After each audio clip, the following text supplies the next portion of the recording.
araw sa inyong lahat. Ako si Maya Agustin, ang leader ng ikaunang pangkat na magtatalakay tungkol sa pagmamahal sa bayan. Ano nga ba ang pagmamahal sa bayan? Ang pagmamahal sa bayan ay ang pagkilala sa papel na dapat gampanan ng bawat mamamayang bumubuo nito. Ito ay tinatawag din nating patriotismo, nagmula sa salitang pater na ang kahulugan ay ama. Ito ay madalas din nating binabanggit bilang pinagmulan o pinanggalingan. Ano nga ba ang patriotismo? Ang literal na kahulugan ng patriotismo ay ang pagmamahal sa bayang sinilangan o tinatawag din nating native land. Paano masabi nating na isa sa buhay o na isasagawa natin ang pagmamahal sa bayan o ang patriotismo? Dapat aktibo tayong nakikilahok sa mga proyekto o sa mga gampanin o mga bagay na dapat gawin sa ating bayan. Dapat din nating tangkilikin ang sariling atin. Ang pagmamahal sa bayan ay mahalaga. Walang sino man ang ligtas sa pagsasabuhay ng responsibilidad na ito. Dahil tayong mga tao ay umiiral na nagmamahal at sumasakatawang diwa. Ito ay nangangahulugan na tayong mga tao ay umiiral kasama ang ating mga kapwa. Ang susunod naman nating tatalakayin ay patungkol sa iba't ibang pagpapahalaga na ating dapat linangin upang maisabuhay natin ang pagmamahal sa bayan. Ako si Raisa Onasin at tatalakayin natin ngayon ng Module 10, ang kahalagahan sa pagmamahal sa bayan. Una ang pagpapahalaga sa buhay. Ang Diyos ang nagbigay ng buhay sa atin, kaya dapat natin itong ingatan at wala tayong karapatan na bawiin ito sa ating kapwa o bawiin natin ito dahil siya lamang ang pwedeng gumawa nito. Ang pangalawa ay ang katotohanan. Hindi kailanman matatawaran ng integridad at hindi mapagkunwari. At dapat tayong tumanggi sa anumang bagay na walang katotohanan at mga bagay na gagawa ng hindi katotohanan. Pangatlo ang pagmamahal at pagmamalasakit sa kapwa. Ang pagmamahal at pagmamalasakit sa kapwa ay sa pamamagitan ng pagtulong sa kanila na hindi tayo humihingi ng kapalit sa kanila pagkatapos natin silang tulungan. Pang-apat ay ang pananampalataya. Dapat tayong may tiwala sa Diyos at may pananampalataya sa Diyos upang lahat ng ating hilingin o ating gawin ay posible dahil tayo ay naniniwala sa kakayahan ng Diyos. Ako nga pala si Princess Sandra at Bicol Call ng 10 Joshua at tatalakayin natin ang ikalima at ikawalong kahalagahan ng pagmamahal sa bayan. Ikalima, paggalang. Ang paggalang bilang elemento na bububuo sa kabutihang panlahat na ipapakita kapag ang karapatan ng isang mamamayan ay hindi natatapakan at naisasabuhay. Ayon sa tamang gamit nito, napapangalagaan ang dignidad niya bilang tao. Ang respeto o paggalang ay isang positibong pakiramdam na ipinapapakita ng isang tao. Ika-anim, katarungan. Sinisigurado na ang paggalang sa karapatan ng bawat isa ay naisasabuhay na ibibigay sa isang tao kung ano ang para sa kanya at para sa iba. Hindi nagmamalabis o nandaray sa kapwa. Ang katarungan ay tumutukoy sa katawiran at pagkakapantay-pantay ng mga tao. Ikapito, kapayapaan. Ang resulta ng pagkakaroon ng katahimikan, kapanatagan at kawalan ng kaguluhan. May kapayapaan kapag ginagalang ang bawat individual at umiiral ang katarungan. Ang kapayapaan ay ang kalagayan na nagkakaroon ng katahimikan at katiwasayan. Ikawalo, kaayusan. Ang pagiging organisado ng ideya, salita, kilos na may layuning mapabuti ang ugnayan sa kapwa. Ang kaayusan ay tumutukoy sa pagiging malinis o tamang pagkakasunod-sunod. Magandang araw sa inyo lahat. Ako si Pabrami Estrada at ang ating tatalakayan ngayon ay ang pagmamahal sa bayan. Kanina ay kanilang tinalakay ang walong uri na pagmamahal sa bayan. Ako naman ang pangsyam. Pagkalinga sa pamilya at sa linlahi.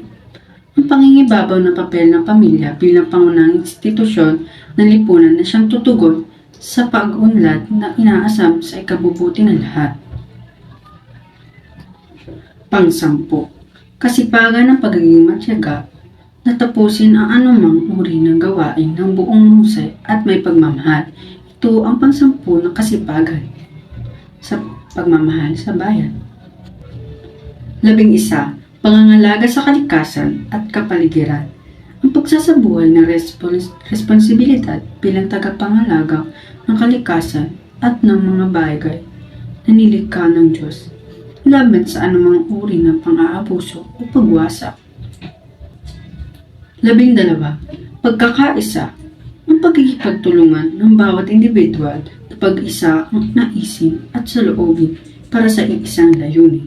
Ako naman si Rick Jared TV Rai, ang magtatalakay sa pangkat 13 hanggang 16 ng ating Module 10, ang pagmamahal sa bayan. 13. Kabayanihan. Sa konteksto ng pagsasalaysay, ang kabayanihan ay tumutukoy sa pagtatangi at pagbibigay halaga sa papel ng pamilya bilang pangunahing institusyon ng lipunan. Ito ay naglalayong tugunan ang pangangailangan ng lipunan sa pagunlad at pagkakaisa para sa kabutihan ng lahat. 14. Kalayaan. Ang kalayaan ay ang kapangyarihan o karapatan ng isang tao na gawin ang mga mabubuti at nararapat na gawain ayon sa batas. Ito ay sinasabuhay bilang pagtupad sa tungkulin ng isang individual na may dignidad sa pamamagitan ng pagiging responsable at paggalang sa kapwa. 15. Pagsunod sa batas. Ito ay tumutukoy sa pagkilala, pagsuporta at pakikilahok sa pagsasabuhay ng mga batas na itinakda upang mapanatili at protektahan ang mga karapatan ng bawat mamayanan. Sa pamamagitan ng pagsunod sa batas, nagkakaroon ng kaayusan at katahimikan sa lipunan. 16. Pagsusulong ng kabutihang panglahat. Ito ay ang kolektibong pagkilos upang hikayatin ang lahat na makibahagi sa mga gawain at proyekto na naglalayong mapabuti hindi lamang ang sarili at pamilya, kundi pati na rin ang buong komunidad o lipunan. Ang layunin nito ay ang pagkakaroon ng patas at maunlad na pamumuhay para sa lahat. Ako po si Maria Joanna R. Rodriguez, Grade 10 Joshua. Batayang konseptual ng edukasyon sa pagpapakatao. Dimensyon ng tao. Mga pagpapahalaga ng nagpapakita ng pagmamahal sa bayan mula sa 1987 Konstitusyon ng Pilipinas. Number 1. Pagkatawan, pagpalagas sa buhay. Number 2. Pagkaisipan, katotohanan. Number 3. Moral, pagmamahal at pagmamalasakit sa kapwa. Number 4. Spiritual, pananampalataya. Number 5. Panlipunan, paggalang, katarungan, kapayapaan, kaayusan at pagkalinga sa pamilya at sa linlahi.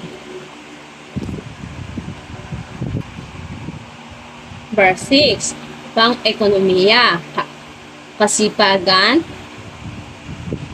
pangangalaga sa kalikasan at kapaligiran. Number 7. Pang-politikal, pagkakaisa, kabayanihan, kalayaan at pagsunod sa batas.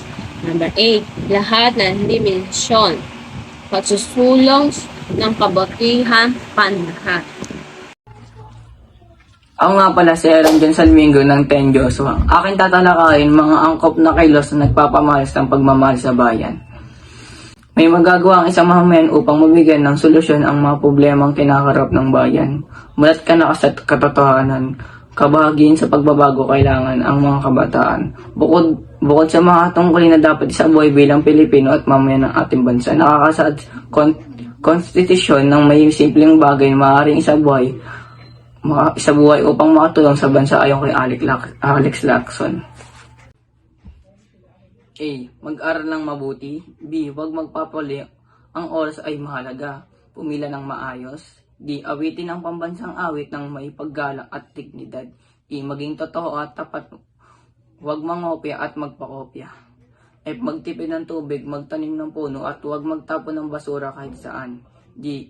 Iwasan ng anumang gawain na hindi nakakatulong. H. Bumili ng produkto ng sariling atin, huwag peke o smuggle.